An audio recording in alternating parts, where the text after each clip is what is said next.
It's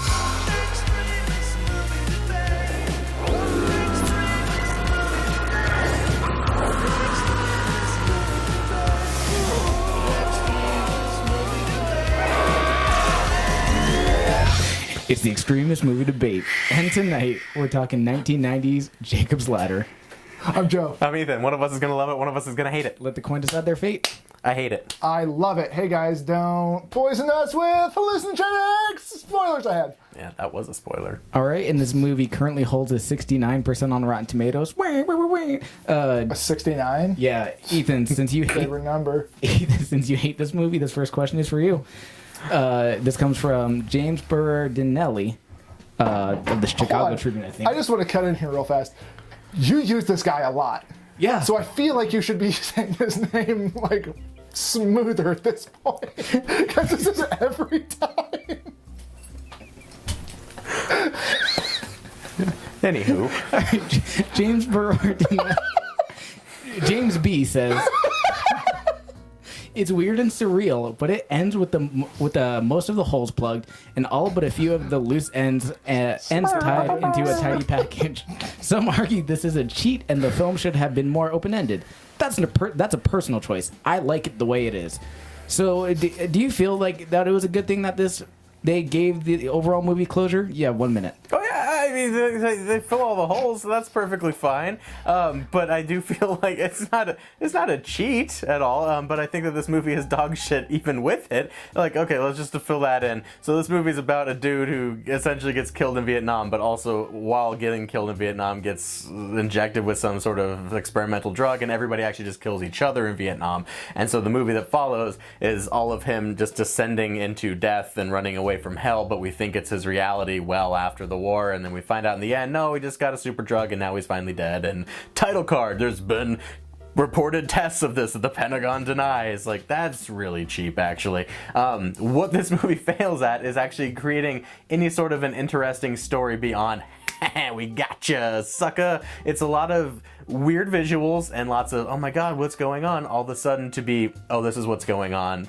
Okay, so now I gotta think back at this movie. Oh wait, it has no value whatsoever beyond, oh, that kind of was a cool thank shot. you, Ethan. Joe, you have 30 seconds to respond. It does have value because it's essentially saying like, this is a very valid concern and a very valid case as far as the super drug, and they're trying to blow it open. And essentially they're doing all this work to get closer and closer and to blowing this conspiracy open and showing like the truth and the reality of it. Like, that's what this movie's doing. But then at the end, when you see that the whole thing was almost a fever dream and none of it really happened, just showing like, oh, the government won't let it happen because anything is dead on arrival because it's going to squash you because you're the little guy. All right, thanks, Joe. Ethan, you have 15 seconds to respond. So you think this is like this movie is just a scathing criticism of the government? I think this movie exists to kind of just jerk itself off and say, look at what we can do, look at how we can trick the audience into thinking this was a real movie the whole time, when actually he was just dead. Oh, okay. You're done. Joe, you have a final 15. But it is a real movie because this is a valid concern, and this is a valid criticism of our government, and that's the issue. Is it's saying the government is so big and so pervasive at this point that it's going to squash any sort of like valid criticism you have, regardless of whose side you're on. Right, thanks, Joe. And this next question is for you. Thank you. This comes from James Boyer of the Orlando Sentinel. Jay says, without a strongly sympathetic figure at the center of the movie, Jacob's plight seems very remote.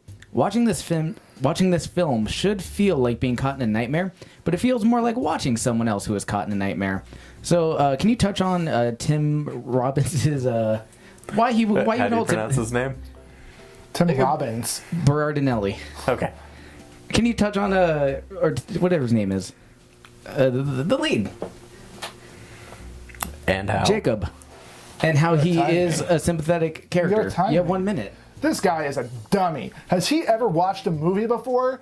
Jeez, like every movie isn't hardcore Henry guy. But you're talking about Robbins. No, not Robbins. No, Robbins is a sympathetic character because you can empathize with what he's going through. He's like, he feels crazy. He feels like he's working towards something, then he's just not getting any closer to it. And like we can all kind of relate to that feeling, like that hopeless feeling, because there's always things like there's always off days when you're going to wake up and you're just going to feel like the world's against you. And that's essentially what this movie's doing. It's showing us, but it's like every day for this guy. And I think that's the nightmare of it. Like this movie is very nightmarish because not only is he working against the government that's just squashing all of his criticisms. He's also just trying to get to a point where he can feel understood about the people around him. And he's not quite getting there, and then you throw in some demons, and like his girlfriend turns into a demon. Oh, that's terrifying because I'm afraid of demons and ghosts. Don't like any of that. So like that stuff is just like icing on the terror cake, and I loved it. All right, thank you. Ethan, you have 30 seconds to respond. Like this terror cake, this scathing criticism of the government that comes in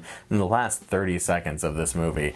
We have essentially what is an 8-hour movie of just nothing but demon visuals and a guy having fever dreams, and it ends with, oh wait, this was also about the government. But it doesn't really matter because you're dead anyway. If you're talking about the government suppressing anybody's, inquiries and anybody's speech, that again, like, what does it matter that he's dead then? Why not actually just tell a story about a guy who's alive Ethan. and Joe, struggling you to have get 15 this seconds to record? respond. And also, it's like beyond that, like he's trying to come to terms with the death of his own son. Like Kevin McAllister dies in this movie. And, Spoilers. And like that's the end. He's walking up the staircase that's his ladder. He's walking up with his son, and like that's at the center of the movie. Is him actually trying to come to terms with that, and like you get closer to that nightmare. As All you go right, through the thank movie. you, Joe. Ethan, you have a final 15 to respond. Do we even know that kid was real? Yes. We have no idea that kid was real at all. Yes, it So is. we're talking about a struggle that might just be completely 100%. fabricated and in his head completely. All right, Perceived and or we're not, it's real to him. gonna open up the floor for discussion. You guys have 4 minutes and go. Perceived or not, it's real to him. We have no And that's idea the what issue. family he had before Vietnam. It doesn't matter because It's real to once him we in a drop fever dream as he's once we- descending into hell. No, but So if we're here's going the to thing, talk he's not about descending the into hell, government he's ascending into heaven. at the last 30 seconds, if we're going this to is the talk thing. about the Here's the fucking thing. government in The this thing- movie and how this Who's- movie means anything beyond just let's do fever dream visuals. This movie has nothing to do with the government. You just this movie said is all about. You said it has everything to do with the government, and it's all about government keeping the little guy down. What is? I never said that. Roll the tape back. What's great about this movie is it starts out like very grounded, and you see him, and he's just delivering mail. He's working at a post office, and everything seems normal. And then just these little tiny things start, like these little weird things start happening that he starts noticing. And then like, And it's really boring. As it gets going, as you get further into the movie, the more frequent these little demon things pop up. Still boring. And the weirder and more surrealistic this movie gets, it's because his Very brain obvious is what's going dying. on. In the same way that Stay. Just a contemporary of this movie. No, you know what Stay did Like, better Stay, than this is it it's a- didn't it's keep a going back to slow, the this Vietnam progression. flashback of It's a Ryan Gosling slow- dying. It did actually. Nope.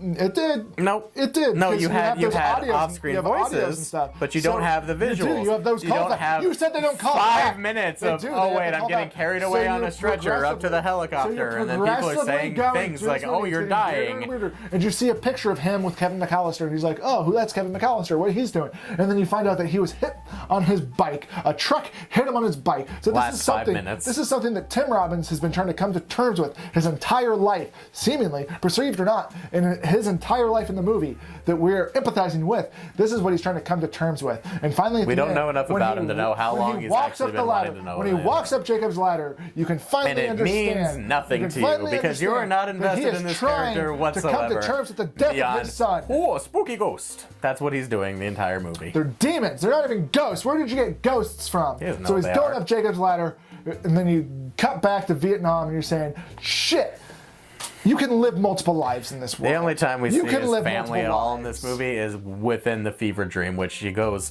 actually from the fever dream I know, to but literally having don't a you- fever dream about but his Ethan- family, waking up after Ethan, 45 don't you- minutes of this Ethan, fucking bore Ethan, fest, don't you- thinking, Ethan. oh my god, look, it was all a dream, and then boom, back into the weird fever Ethan, dream. don't you- So that was a Ethan. dream within a dream within a dream, Ethan. all while descending into hell. Ethan, don't you think it's interesting what this movie's positing then? That like you can live an entire That, life. oh my god, You there can could live- be so No, no, many no. synapses firing when you get bayoneted in the No! gut. Well, also, but you can live a full life, 19 years, where he's probably going to high school and he's playing ball. Great, I'm gonna go watch Last Temptation of Christ instead, 'cause that movie's good. No, it's not. And then he goes to Vietnam. He gets stabbed in the gut. And then what happens? He lives an entirely different life, just like Jesus in Last Temptation. You're welcome. But know what was good about this movie? This movie was surrealistic. It was like David Lynch wanted to make Last Temptation of Christ, and he said, "Hey, no nothing TV director, I'm taking this and I'm gonna make it." Wait, what the fuck? This guy did Fatal Attraction. He's not a know-nothing. He's a no-nothing. This guy was awesome He's in a the day. Fatal Attraction. Haven't seen him Who saw- recently. all Fatal Attraction does is has crazy Glenn Close, right? Yeah.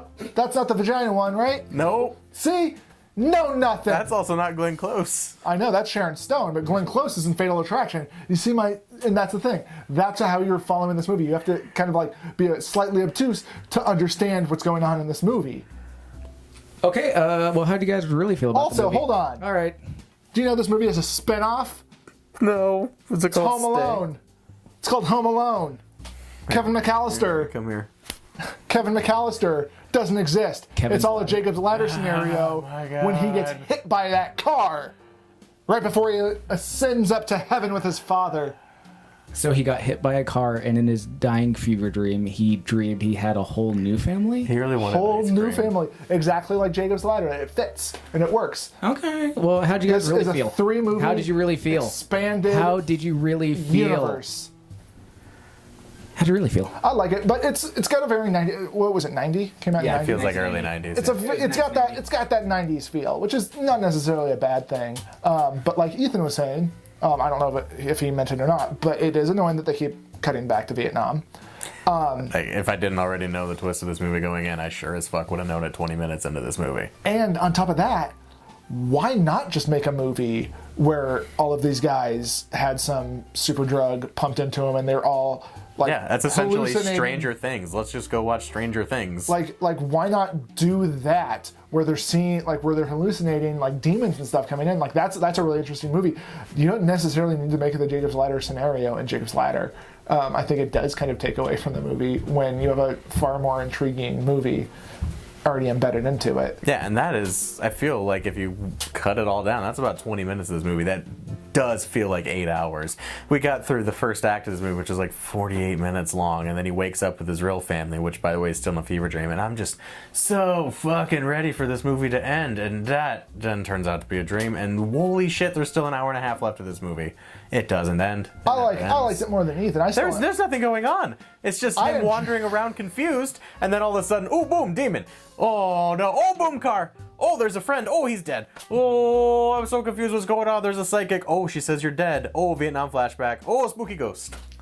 The movie! I did enjoy the Lots of shots, lots of really cool editing. There's a lot of stuff that actually really works in this movie. Everybody commits. Everybody does a great job. I even feel like the story could have been good. I really just feel like it needed like 3 more goddamn revisions. Just cut a lot of that fucking fat off of this movie because it's so fucking boring. That's all. I enjoyed it for the most part, and I think with us going into movies with like twist movies that have been like trimmed way down, I think people fail to realize this is one of the first ones that do that. Sure, does that. sure.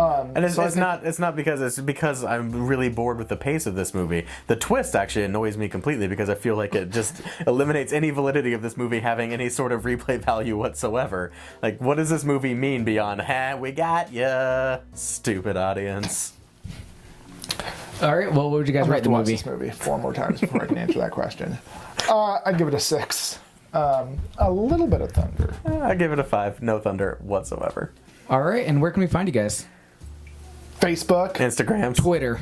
emd.pantspending.com. Thanks for Pantspending for partnering with us. Thank you, Pants Pending. Our sister website, artificialwood.pantspending.com. You can also like and subscribe, comment below, request a movie, we'll do it. It's what we've been doing. Thank you and good night.